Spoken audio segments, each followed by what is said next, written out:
नमस्कार। कांग्रेस पार्टी का लक्ष्य उत्तर प्रदेश के विधानसभा चुनाव है, इसलिए उसके निशाने पर समाजवादी पार्टी के राष्ट्रीय अध्यक्ष अखिलेश यादव हैं। पर यह निशाना वो सीधा नहीं लगाना चाह रही।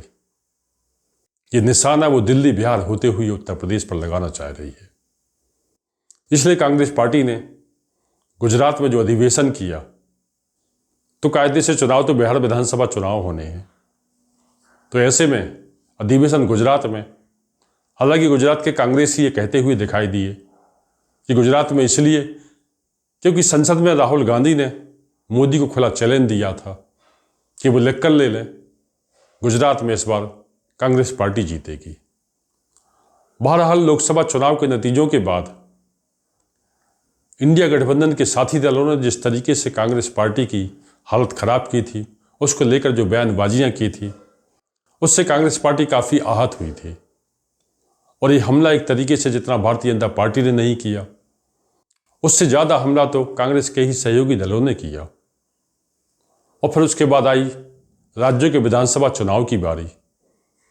तो जम्मू कश्मीर के विधानसभा चुनाव कांग्रेस पार्टी ने अपने सहयोगियों के साथ मिलकर लड़ा और उनके सहयोगियों ने इसमें सफलता प्राप्त की।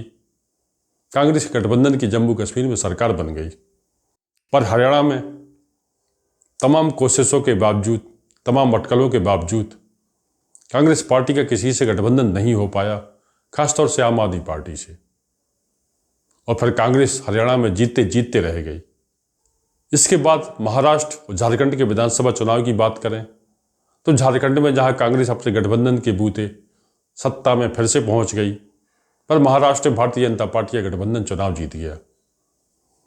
इन राज्यों के नतीजों से कांग्रेस पार्टी पर उसके सहयोगी लगातार अपने अपने स्तर पर हमला करते रहे।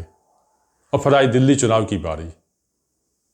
तो काफ़ी समय बाद ये पहला मौका था जब कांग्रेस पार्टी के शीर्ष नेतृत्व ने दिल्ली के और पंजाब के नेताओं की सुनी। और दिल्ली में उसने किसी से गठबंधन नहीं किया, खासतौर से आम आदमी पार्टी से। और नतीजा, कांग्रेस पार्टी खुद चुनाव हार गई। पर उसके संकेत बहुत बड़े निकले। ये उसकी हार की वजह से उसकी सहयोगी पार्टी भी चुनाव हार गई। तो दिल्ली विधानसभा चुनाव के नतीजों से कांग्रेस पार्टी में एक नया जोश उभर के आया। कांग्रेस पार्टी को लगा कि यदि फिर से उसे अपने पैरों पर खड़ा होना है तो दिल्ली जैसी ताकत, दिल्ली जैसी रणनीति उसे आने वाली राज्यों के विधानसभा चुनाव में दिखानी होगी। हालांकि ये अलग बात है कि इंडिया गठबंधन के साथी दलों में कांग्रेस पार्टी को जो ज़्यादा अलछेड़ देते थे, उससे मुख्य तौर पे नाम आते थे अरविंद केजरीवाल, ममता बनर्जी का।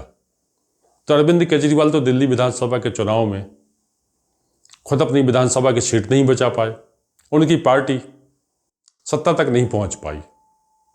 बात ममता बनर्जी की, तो ममता बनर्जी ने अपना दमखम अभी भी दिखा रही हैं। कहाँ 2019 के लोकसभा चुनाव में भारतीय जनता पार्टी ने 18 सीटें जीती थी और इस बार माना जा रहा था कि वो 30 से 35 सीटें जीत सकती है, लेकिन भारतीय जनता पार्टी 12 ही सीटों पर सिमट गई। और तो और पश्चिम बंगाल के विधानसभा के चुनाव में भारतीय जनता पार्टी अपना खाता भी नहीं खोल पाई।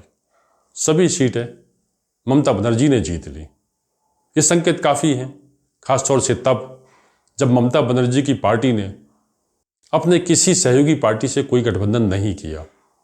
उन्होंने अकेले ही दम पर भारतीय जनता पार्टी को धूल चटाई। बहरहाल कांग्रेस पार्टी के निशाने पर अरविंद केजरीवाल तो रहे, पर फिलहाल ममता बनर्जी नहीं है। उसका कारण यही है कि ममता अपने बूते ही पर्याप्त हैं अपने दुश्मन को मात देने के लिए। अब बचते हैं तेजस्वी यादव और अखिलेश यादव। समय समय पर इन नेताओं ने भी कांग्रेस पार्टी को लेकर परोक्ष या प्रत्यक्ष कई ऐसी बातें की हैं जिससे कांग्रेस पार्टी का शीर्ष नेतृत्व आहत है। इसलिए जब राज्य में, बिहार में विधानसभा के चुनाव होने हैं, तो उस बिहार में 1990 से 2005 तक लालू प्रसाद यादव के परिवार का शासन रहा। पहले वो खुद मुख्यमंत्री रहे, फिर उनकी पत्नी राबड़ी देवी मुख्यमंत्री रही। 2005 से नीतीश कुमार वहाँ के मुख्यमंत्री हैं। तो एक तरीके से पिछले 20 सालों से लालू यादव का परिवार कांग्रेस पार्टी का संचालन करता आ रहा है। पर अभी कुछ दिनों से कांग्रेस पार्टी ने बिहार में ये शासन की बागडोर अपने हाथों में ले ली है, क्योंकि उसने बिहार विधानसभा का अपना प्रभारी बदला, अपना प्रदेश अध्यक्ष बदला और टिकटों को लेकर भी उसने नई रणनीति बनाई है। कन्हैया कुमार को दिल्ली से लाकर बिहार में यात्रा पे लगा दिया है। साफ है, कांग्रेस पार्टी बिहार विधानसभा चुनाव के द्वारा दिल्ली में जो उसे सबक मिला है उसे बिहार में वो दोहराना चाहती है।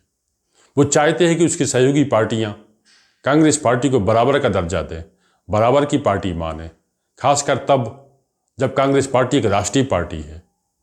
तो कांग्रेस पार्टी चाहती है कि बिहार में यदि गठबंधन हो तो सम्मानजनक तरीके से हो।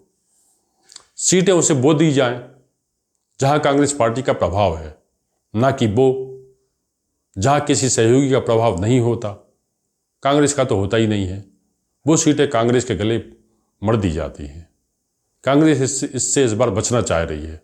वो सीटें चाह रही है जहां उसका प्रभाव है, नहीं तो वो दिल्ली बिहार में दोहराएगी, यानी वो किसी से गठबंधन नहीं करेगी। भले नतीजा दिल्ली की तरह आए, वो खुद चुनाव नहीं जीत पाए, पर इस चक्कर में कोई दूसरा भी निपट जाएगा। बहरहाल जो भी होगा, ये संदेश उत्तर प्रदेश तक जाएगा, क्योंकि उत्तर प्रदेश में भी कांग्रेस पार्टी चाहती है कि उसे बराबर का, बल्कि एक बड़ी पार्टी होने का दर्जा मिले। इसलिए जो सीटें वो चाहती है वो सीटें उसके सहयोगी उसे चुनाव लड़ने के लिए दें, न कि वो सीटें जहां कांग्रेस पार्टी अपना प्रभाव नहीं समझती और वो उसके गले मर दी जाती हैं।